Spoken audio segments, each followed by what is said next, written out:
Sketch the graph of f of x equals absolute value of x plus 2.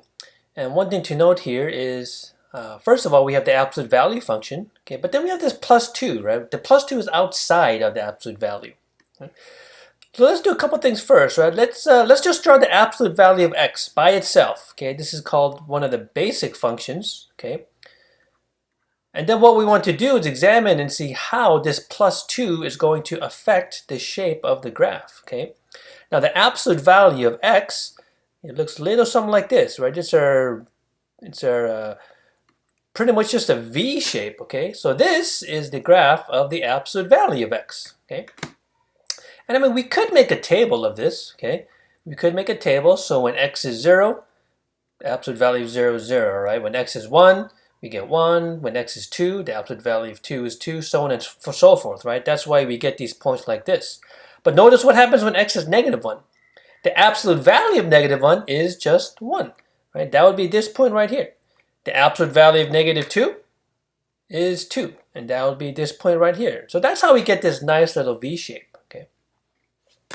But now let's take a look what happens, right? Okay, what does the role of this plus 2 do to the function values, okay? So let's evaluate this at absolute value of x plus 2, okay? So let's plug in 0 here. So the absolute value of 0 is 0, but notice we're just going to add 2 to that, so we get 2. Right, when we plug in a 1, we get 1 plus 2, which is 3. When we plug in a 2, we get 2 plus 2, which is 4. Right, and along the same lines, when we plug in negative 1, notice we get the absolute value of negative 1, which is just 1, plus 2, which gives us a 3. And then the absolute value of negative 1 is 1. Okay.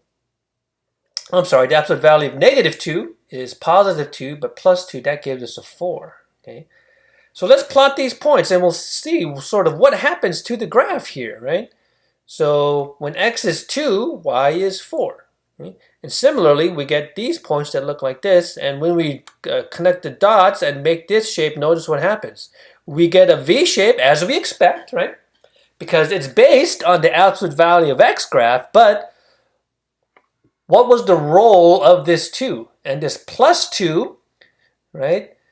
Based on the graph, we can see that, okay, everything shifted up 2 units, which means that we could take this ordered pair and then added 2 to the y value, right?